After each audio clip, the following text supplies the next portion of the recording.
జిల్లాలో సభ్య సమాజాన్ని కలిచివేసే ఘటన అయితే జరిగింది. రాజ్ కుమార్ అనే వ్యక్తి 6గురిని హత్య చేసి పరారీలో ఉన్నాడు. ఇక రాజ్ కుమార్ ఇంటి దగ్గర మన ప్రతినిధి రాజ్ కుమార్ ఉన్నారు. సో రాజ్ కుమార్ అడిగి చాలా విషయాలు తెలుసుకుందాం. రాజ్ కుమార్, మరి అక్కడ ఏం జరుగుతోంది? ప్రస్తుతం అయితే ఆ పోలీస్ స్టేషన్ దగ్గర గ్రామస్తులంతా కలిసి ధర్నా చేస్తున్నారు. న్యాయం జరగాల్సిందే అని, కలెక్టర్ రావాల్సిందే అని. సో ఇంటి దగ్గర పరిస్థితి ఎలా ఉంది? రైట్ మాధవి, అత్యంత విషాదకర సంఘటన మనం ఉదయం నుంచి చూస్తున్నాం. కనీసం మనం మాట్లాడడానికి కూడా చాలా ఇబ్బంది అవుతుంది. ఆ సంఘటన ఊరికి వచ్చాం మనం. ప్రస్తుతం ఎవరైతే హత్య చేశాడో ఆ హత్య చేసిన నిందితుడి యొక్క ఇదే ఇంట్లో పోలీసులు ఆల్రెడీ క్రైమ్ సీన్ కాబట్టి క్రైమ్ సీన్ సంబంధించిన ఎవరు లోపలికి వెళ్ళొద్దు, దీన్ని సీజ్ చేసిన పరిస్థితి. ఇగో ఇది నిందితుడి ఇల్లు. సో ఈ నిందితుడు అంటే ఏసీ కూడా ఉంది. ఆ నిందితుడు అంటే ఆయన ఏం మామూలు ఏం బాగా పేదవాడేం కాస్త ప్రీప్లేగానే ఉన్నాడు. సో ఆ రూమ్లో నివాసం చేస్తున్నారు. తన భార్య, 2 పిల్లలతో నివాసం చేస్తున్నారు ఇంట్లో. మరి నిన్న రాత్రి ఇక్కడ ఇంకా పోలీసు అయితే ఇంకా పూర్తి చేస్తున్నారు. ఎందుకంటే చంపిన వ్యక్తి ఆయనే కాబట్టి చనిపోయిన వాళ్ళు చంపారు. సో అది రాత్రి అర్ధరాత్రి జరిగారు కాబట్టి ఇక్కడ ఎగ్జాక్ట్లీగా ఇక్కడ సీన్ ఏం ఇంక ఇప్పుడే రీకల్ పోలీసులు ఇదైతే ఇల్లు ఇక నైట్ 10 తన ముగ్గురిని కూడా చంపాడు, గొంతు కోసి చంపినట్టుగా మనం విజువల్స్ లో కూడా మనం ఫోటోలలో చూస్తున్నాం. అత్యంత దారుణం అనేది. సో ఈ ఊరంతా కూడా ఇప్పుడు అంత షాక్ గురయ్యారు. ఈ ఊరితో పాటు చాలా మంది పక్క నుంచి కూడా కొంతమంది ఈ ఊర్లో బంధువులు ఉంటారు కదా, అమ్మాయికి సంబంధించిన బంధువులు కావచ్చు, ఈ ఊరికి సంబంధించిన వాళ్ళు, పక్కకి సంబంధించిన బంధువులు కావచ్చు, ఈ ఊరికి సంబంధించిన వాళ్ళు, పక్క ఊరు అందరూ కూడా అంటే ఒకటేసారి 6 మంది హత్య చేయబడడం అనేది అసలు ఎవరు జీర్ణించుకోలేదు. అందరు కూడా షాక్ గురయ్యారు. ఈ ఊరు కాదు, పక్క ఊళ్ళంతా కూడా, ఏరియాలంతా కూడా. సో దీంతో ఆ నిందితుడి ఇల్లు అసలు ఏమని చూడడానికి కూడా వస్తున్నారు. మనం వస్తున్న ఇక్కడ సీసీ కెమెరాలు కూడా ఉన్నాయి కానీ మరి పనిచేయట్లేదు అని చెప్తున్నారు. ఇక్కడ మనకు పైన ఒక సీసీ కెమెరా ఉంది.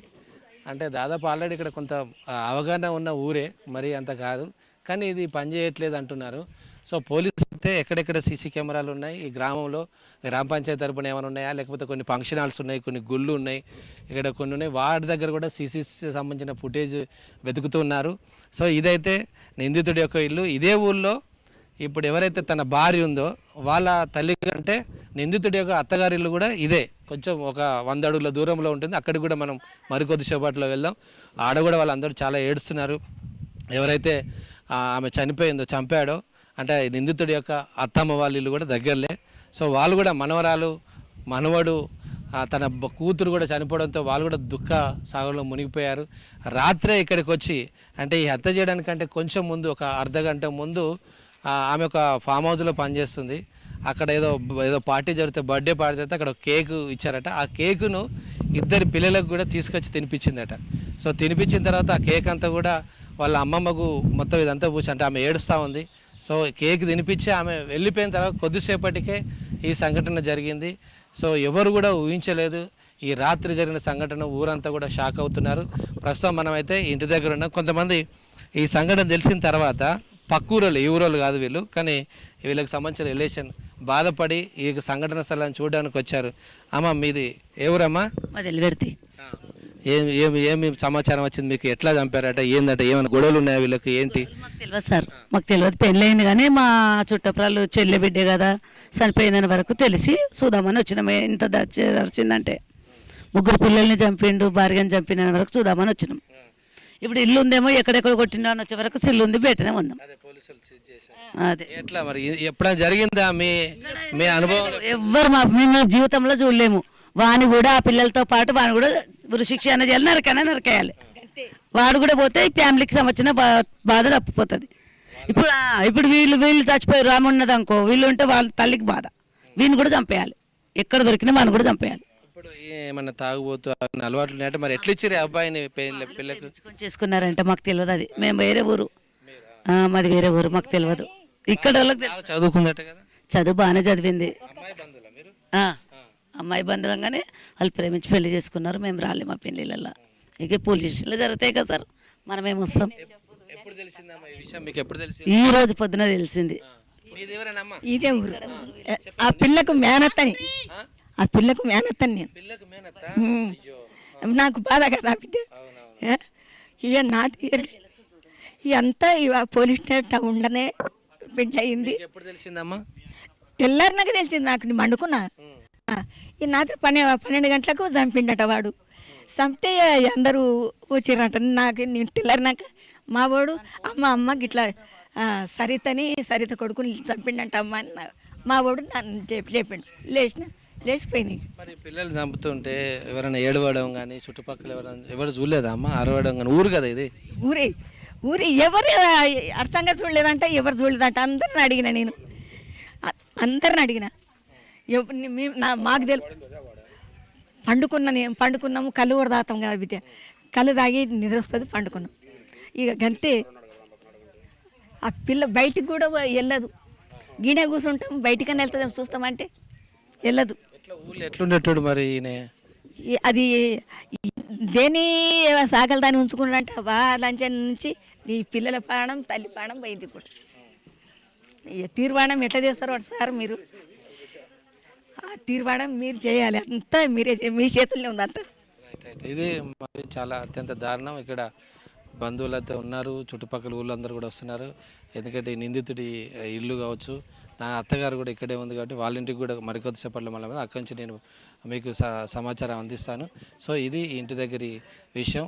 మొత్తం మీద పోలీసులు ఇంటిని సీజ్ చేశారు. మీదే ఊరన్నా? తెలిసిందా మీకు? మాకు తెలిస్తే వచ్చినాం చూద్దామని. ఏం తెలిసిన సమాచారం? 6 మందిని చంపేసిందంటే చూద్దామని వచ్చినాం. ఇక్కడ మీకు బాధాకరం అనిపిస్తుంది. చాలా బాధాకరం అనిపిస్తుంది. ఆ పసిపిల్లలు చూస్తే, చిన్న పిల్లలను చూస్తే చాలా బాధ అనిపిస్తుంది. ఎందుకు చంపడారు? ఇప్పుడు తప్పు చేసినాడు, ఆడు చచ్చిపోయినా ఏం కాదు కానీ పిల్లలను చంపకుండా ఊకునేదండి. పిల్లలను చంపకుండా ఊకున్నా అని ఉంటుండే. వాడ ఈటేళ్ళు సావన చావలేదు వాడు. అంత చాలా బాధ అనిపిస్తుంది. మొత్తం మీద స్థానికులు అయితే చాలా విచారం వ్యక్తం చేస్తున్నారు. ఇది ఒకటేసారి షాక్ గురయ్యారు. మీరే ఎవరన్నా మీరు చూడడానికి వచ్చారా? మీది ఎవరు? మద్దూరు మాది. మీది ఎప్పుడు విన్నారు ఈ విషయం? ఇంతకుముందు గెలిచిందే వచ్చినాము. ఏమనుకుంటున్నాము? మా మరదలు అవుతుంది, మా అత్తం బిడ్డని అవుతుంది, బిడ్డని అవుతుంది. బంధువులు అంతా మా బంధువులే. మాకు ఇంతకుముందు తెలిసింది, ఇప్పుడు వచ్చేసిన ఊరికి వెళ్ళి.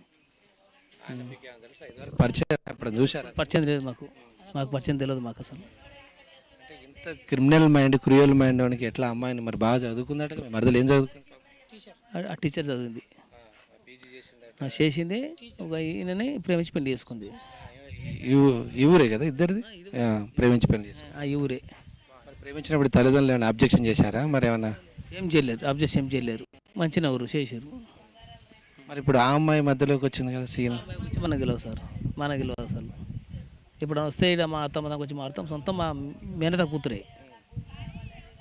అంతే ఇక, అంతకుముందు మనకు తెలియదు సార్. సో వాళ్ళ బంధువులు ఇంతకుముందు వీళ్ళు లవ్ మ్యారేజ్ చేసుకున్నారు. మా చెల్లె, ఈ ఇద్దరు లవ్ మ్యారేజ్ చేసుకున్నారు. చెల్లె అవుతుంది, మా అన్న బిడ్డ, మా అమ్మ చెల్లె లవ్ మ్యారేజ్ చేసుకుని 2018లో పెళ్ళింది. అది పిఎస్లో పెళ్ళయింది. ఆ గొడవ కాదు, సంబంధం దున్నికురు. అంతట్లే సంబంధం చూసి ఓకే అయిపోయిన తర్వాత నేను ఒక అబ్బాయిని ప్రేమించాను అని చెప్పి మధ్యలోకి వచ్చింది అది ఎంట్రీ. సరే అట్లా కాదు ఇట్లా కానీ ఇద్దరు కౌన్సిలింగ్ ఇచ్చి ప్రేమించిన వాళ్ళకి పెళ్లి చేసింది. షాబాద్ పిఎస్లో పెళ్ళి అయిపోయిన తర్వాత బాబులు పుట్టారు. ఫస్ట్ ఒక పాప పుట్టించిపోయింది, తర్వాత ఒక బాబు పుట్టాడు. బాబు ఫస్ట్, ఇప్పుడు రెండు బాబు 1.5 years ఉంటారు. అట్లోనే వీళ్ళు చేసుకుని షాబాద్లోనే ఉండేవాళ్ళు. తల్లిదండ్రులు చదువుకున్నామే ఒక టీచర్ ఉద్యోగానికి ఎలిజిబుల్, భూమి ఉంది, ఆస్తి ఉన్నది, అన్నీ చూసుకుంటా అని చెప్పి అప్పట్లో ఏం చెప్పిండో మొత్తం మా బుజ్జి మైండ్లోకి ఎక్కిందంట. తిరుగుతాడు. మీరు బంద్ కదా, ఎవరు మనకు తెలియదు.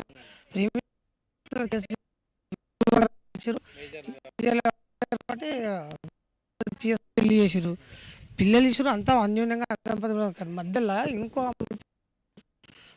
అమ్మాయిని ప్రేమించేసరికల్లా నువ్వు ఎందుకు చేస్తున్నావు అని భార్య భర్తను క్వశ్చన్ అడిగింది. అంతా అట్లా కాదు, అమ్మాయి మంచిది, ఇట్లా చేస్తుంది, అని చెప్పి వాళ్ళిద్దరి మధ్యలో తగాదాలు వచ్చాయి. నడిస్తే అట్లా ఈ గ్రామ దైవాలగూడ గ్రామ సమక్షంలో రాలేడు. రాకపోతే ఇక్కడ ఉన్న అత్తమామ అంటే మా బుజ్జి అత్తమామ, మా చెల్లి అత్తమామ వాళ్ళ ఎవరైతే ఉన్నారో వాళ్ళ మధ్య వాళ్ళకు అంతా వీళ్ళంతా ఇక్కడనే ఉంటారు. వీళ్ళంతా సొంత అమ్మగారి ఇల్లు ఇక్కడే, అత్తగారి ఇల్లు ఇక్కడే. అమ్మగారి ఇల్లు ముందు ఉంటుంది, అత్తగారి ఇల్లు ఇది అనుకో. అంతా కలిసిన తర్వాత మేము చెప్పుకుంటాం, మా పిల్లలకు మేము బుద్ధి చెప్పుకుంటామని చెప్పి పెద్ద మనుషులు సమక్షంలో లేచి వెళ్ళిపోయారు. వెళ్ళిన తర్వాత ఈ అమ్మాయిని ప్రేమించినందుకు అమ్మాయి తల్లిదండ్రులు ఆ అబ్బాయి మీద షాబా కేసు పెట్టారు. పోక్సో కేసు కింద కేసు పెట్టి అరెస్ట్ చేసి జైలుకి పంపారు. ఆ జైలు పోయినా లేదో తెలియదు. మొత్తం 1.5 అంటే 1 నెల రోజులు పరారీలో ఉన్నాడు. జైలు పోలేదంటే మా డబ్బు జైలుకి ఒకటే వాళ్ళ అన్న మధ్యవర్తితో కాపాడి చేసి దాచిపెట్టి ఇప్పుడు ఆ పిల్లాన్ని బయటికి తీసుకొచ్చి ఈ ఘాతాంకానికి గుర్తుపడ్డారు. కానీ ఇతని వెనకాల వాళ్ళ అన్న ఉన్నాడు, వాళ్ళ తల్లిదండ్రులు ఉన్నారు, అందరూ ఉన్నారు. ఒక్కరితోటకైతే కాదు, ఈ 6 హత్యలు. నేను ఇప్పుడు ఇప్పుడు ఎవరైతే మా చెల్లెని చంపిరో కానీ ఇతని వెనకాల ఎవరెవరు ఉన్నారో వాళ్ళందరూ పూర్తిగా దర్యాప్తు చేసి అతనికి కఠినమైన శిక్ష. భార్య పిల్లలు ఏం చేసి ఉంటారు? అదే కదా మా భార్య పిల్లలు ఏం చేస్తారంటే ఇంత దారుణం చేయరు బాబు. ఆ పిల్లలు అల్లుడు మామ అంటారు. మేమేం మాట్లాడతాం చెప్పి మాకు చెప్పడానికి మేమే పొద్దున్న నుంచి చాలా బాగా వస్తూ ఉన్నారు. ఏం చెప్తాం మొత్తం కోచ్ వాళ్ళిద్దరు అసలు ఏం జరిగింది కొట్టలేదు. పంచాయతీ పెట్టి బుద్ధి చెప్పటం అన్నారు. అంతా వాళ్ళ అన్నకు తెలుసు. వాళ్ళ అన్న శంషాబాద్లో ఉంటాడు, వాళ్ళకి తెలుసు. పిల్లాడు చంపిన తర్వాత కూడా తల్లిదండ్రులు ఫోన్ చేస్తే తల్లిదండ్రులు ఎలా కూర్చుంటారు అంటే ఇదంతా ముందు కడుగట్టిన కక్షలే, ముందు ప్లాన్ చేసుకుందారంటే డౌట్ ఉన్నది. Okay right. ఇది చాలా బాధపడుతున్నారు వీళ్ళు, కన్నీరు మున్నీరు అవుతున్నారు, చెప్పడానికి కూడా ఇబ్బంది పడుతున్నారు. ఇక్కడ ఇది నిందితుడి మనం ఇంటి దగ్గర ఉన్నాము. సో పోలీసులు అయితే వెతుకుతూ ఉన్నారు, కానీ అక్కడ పోలీస్ స్టేషన్లో కూడా ఎవరైతే చనిపోయిందో వాళ్ళ అంటే నిందితుడి యొక్క భార్య పిల్లలు చనిపోయారు కదా, ఇటు 2 వైపుల కుటుంబాలు చనిపోయినారు కాబట్టి వాళ్ళందరూ కూడా ఇక్కడ ఆందోళన చేస్తున్న పరిస్థితి. చిన్న పిల్లలు చనిపోవడం అనేది చాలా బాధాకరం. గ్రామస్తులందరూ కూడా ఏడుస్తారు. చుట్టుపక్కల విలేజ్లు, ఈ ఊరితో సంబంధం ఉన్న వాళ్ళు, ఇక్కడ బంధుత్వం ఉన్న వాళ్ళందరూ వచ్చి చూడడానికి వచ్చి వెళ్తున్నారు. సో ఇది మాధవి దైవాలకు కూడా సంబంధించిన నిందితుడి యొక్క ఇంటి దగ్గర నుంచి. ఓకే రాజ్ కుమార్.